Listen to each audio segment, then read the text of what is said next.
Hi, so this is going to be a quick hyperopia update, and I'm going to take a couple of viewers' questions as well. So I'm wearing a +10 in both eyes.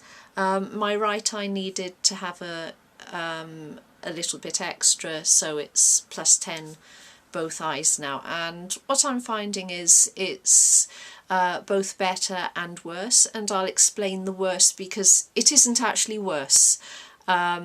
But it's just how I'm experiencing at the moment. So better is certainly when I'm seeing things in the distance, I'm seeing more of the whole thing. So for instance, the announcements board on the bus, I'm seeing the whole board, not just a line of print.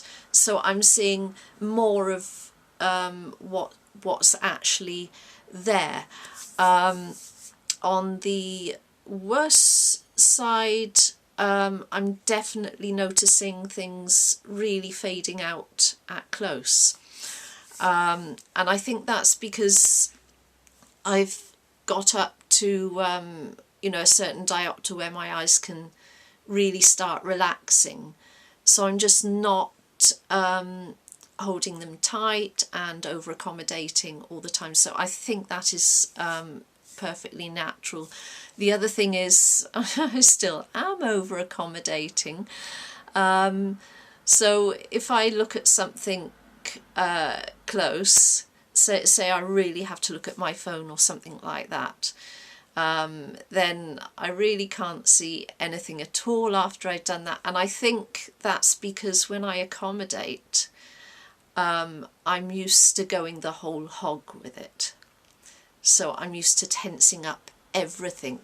The same might be if the only thing you'd ever lifted in your life was a sack of potatoes, and say one day you lifted up a little book. You might still be using your whole back or your abdominal muscles, your biceps, your triceps, your quadriceps, whatever. You'll be using all your muscles to lift this one little book because that's all you've ever been used to doing. And I think that is what is going on here. Anyway, over to the viewer questions. So Sanders has asked if I've been tested for cataracts. Very good question, and I'm going to take this together with another topic because both are equally important. I haven't, but I recently had my eye test if there was anything like that, because the guy was shining the light into my eyes. So if there was anything like that at all, that would have been picked up. But on the subject of cataracts, I think for anyone who is long-sighted, bear in mind that you are wearing magnifying glasses, which intensify the light. So you need to be really careful in sunlight. Certainly don't look at the sun anyway, but certainly don't even think of doing that with magnifying glasses on. So no looking at the sun. But in bright light, you might want to be a bit careful how much time you spend in bright light, or maybe have sunglasses on to protect your eyes. You might need to protect your eyes from sunlight a bit more than normally sighted people because you are wearing magnifiers, is what I'm saying.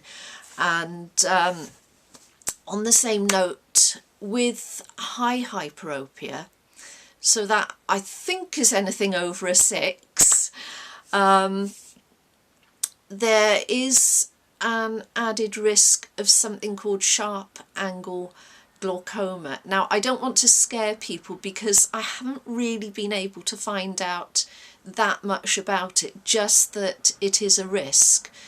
So it's probably quite a small risk, otherwise there would be you know, more detailed information about it. But you know, just having high hyperopia does increase the risk of having this type of glaucoma, regardless of whether you got it in your family or, you know, anything else. And the thing about sharp angle glaucoma is that it's a very sudden onset. You'd get an intense pain in the eye, and if that happened, you would literally have, I think it's 15 minutes, half an hour to get treated at a hospital, otherwise there's damage. It is that fast.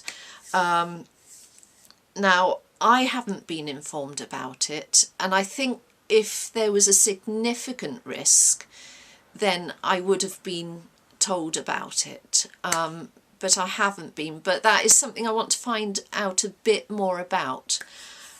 So that's two things to be aware of. So thank you for raising that point, Sanders. And then Otis, hello Otis, he asks if I regularly check with a Snellen chart. Right, so I do have a Snellen chart on my fridge, and I walk past it and I can never see the letters. Sorry.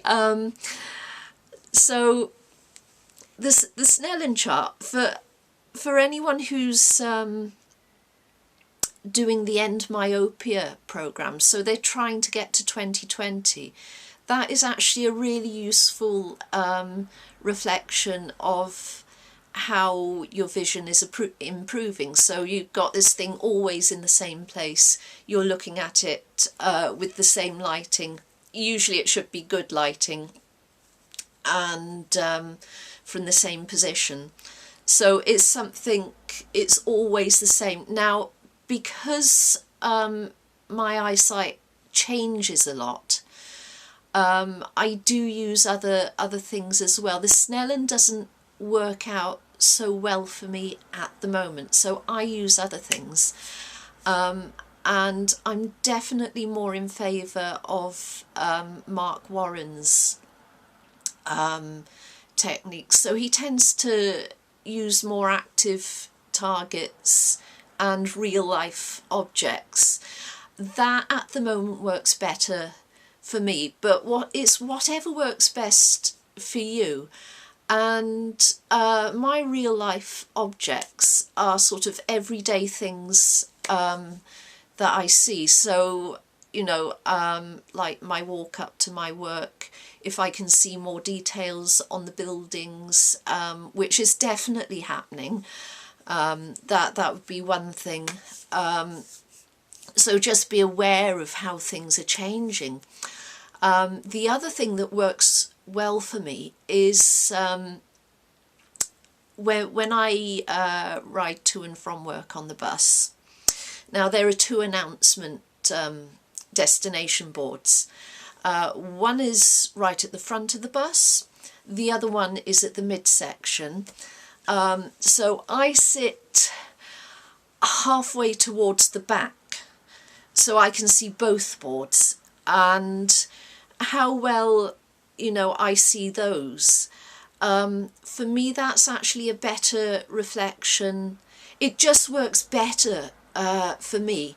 So I can usually see the one at the front. Now it comes in and out of focus, but the one in the midsection, so the one that's closer to me, still tends to be blurry. So having something that is that far that I can check my vision with is actually a bit of a better test for me at the moment. But having said that, the Snellen chart is still on the fridge, it's staying on the fridge, and, you know, ideally I should be able to walk past it and see it, but I think I'm going to have a little way to go at the minute. So yeah, that's my little update and a couple of viewers' questions there. So hope that was of some help, and hope to see you in the next video.